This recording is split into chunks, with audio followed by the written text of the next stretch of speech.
भगवान श्री कृष्ण की मृत्यु कैसे हुई? मृत्यु के बाद क्या श्री कृष्ण अपना शरीर छोड़ दिया और किसी अन्य शरीर को धारण कर लिया?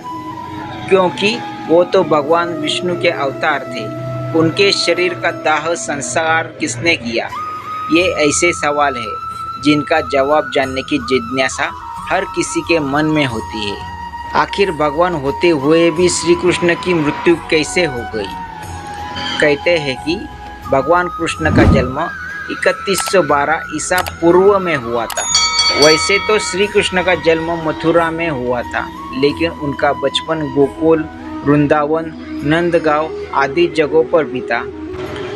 कहा जाता है कि महाभारत युद्ध के बाद भगवान श्री कृष्ण ने 36 वर्षों तक द्वारिका पर राज किया। इसके बाद उन्होंने अपना देह त्याग दिया, यानी कि उनकी मृत्यु हो गई। कहा जाता है कि उस समय उनकी आयु 125 वर्ष थी। महाभारत के युद्ध के बाद जब दुर्योधन का अंत हो गया तो उसकी माता गांधारी बहुत दुखी हो गई थी। वह अपने बेटे के शव पर शोक व्यक्त करने के लिए रणभूमि में गई थी और उनके साथ भगवान कृष्ण और पांडव भी गए थे। गांधारी अपने पुत्रों की मृत्यु से इतनी दुखी हुई कि उन्होंने भगवान कृष्ण को 36 वर्षों के बाद मृत्यु का शाप दे दिया। ये सुनकर पांडव तो चकित रह गए, लेकिन भगवान कृष्ण तनिक भी विचलित न हुए और मुस्कुराते हुए उनके ऊपर लगे अभिशाप को स्वीकार कर लिया। और ठीक इसके 36 वर्षों के बाद उनका मृत्यु एक शिकारी के हाथों हो गई। भागवत पुराण के अनुसार एक बार कृष्ण के पुत्र शाम को एक शरारत सूझी। वो एक स्त्री का वेश धारण कर अपने दोस्तों के साथ ऋषि मुनियों से मिलने गए। स्त्री के वेश में शाम ने ऋषियों से कहा कि वो गर्भवती है। जब उन यदुवंश कुमारों ने इस प्रकार ऋषियों को धोखा देना चाहा तो वो क्रोधित हो गए और उन्होंने स्त्री से बने शाम को शाप दिया कि तुम एक ऐसे लोहे के तीर को जन्म दोगी जो तुम्हारे कुल और साम्राज्य का विनाश कर देगा। ऋषियों का शाप सुनकर शाम बहुत डर गए। उन्होंने तुरंत ये सारी घटना जाकर उग्रसेन को बताई, जिसके बाद उग्रसेन ने शाम से कहा कि वे तीर का चूर्ण बनाकर प्रभास नदी में प्रवाहित कर दे। इस तरह उन्हें उस शाप से छुटकारा मिल जाएगा। शाम ने सब कुछ उग्रसेन के कहे अनुसार ही किया।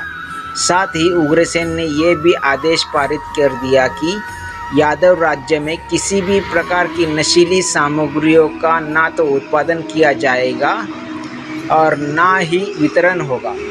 कहा जाता है कि इस घटना के बाद द्वारका के लोगों ने कई अशुभ संकेतों का अनुभव किया, जिसमें सुदर्शन चक्र, श्री कृष्ण का शंख, उनका रथ और बलराम के हल का अदृश्य होना जाना शामिल है। इसके अलावा वह अपराधों और पापों में बढ़ोतरी होने लगी। द्वारिका में चारों ओर अपराध और पाप का माहौल व्याप्त हो गया। ये देखकर कृष्ण बहुत दुखी हो गए और उन्होंने अपनी प्रजा से ये जगह छोड़कर प्रभास नदी के तट पर जाकर अपने पापों से मुक्ति पाने को कहा।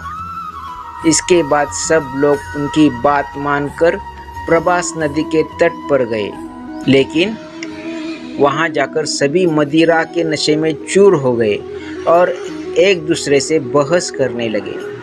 इसके बाद उनकी बहस ने लड़ाई का रूप धारण कर लिया और वो आपस में ही लड़ने मरने लगे।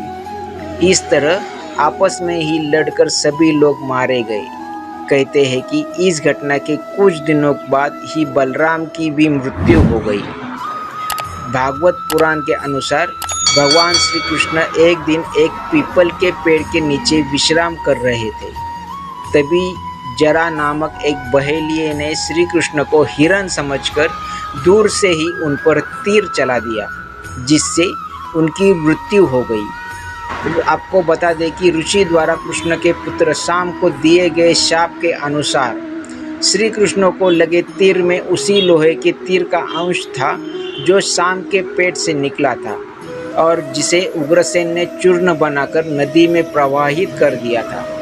इस तरह ऋषि के शाप के अनुसार समस्त यदुवंशियों का नाश भी हो गया था और गांधारी के शाप के अनुसार महाभारत के युद्ध के बाद श्री कृष्ण के 36 वर्ष भी पूरे हो गए थे। नमस्कार मेरे दर्शक भाई और बहनों, मेरे वीडियो आपको अच्छे लगे तो शेयर, लाइक और कमेंट करना और नए नए वीडियो देखने के लिए सब्सक्राइब जरूर करना। जय श्री कृष्ण।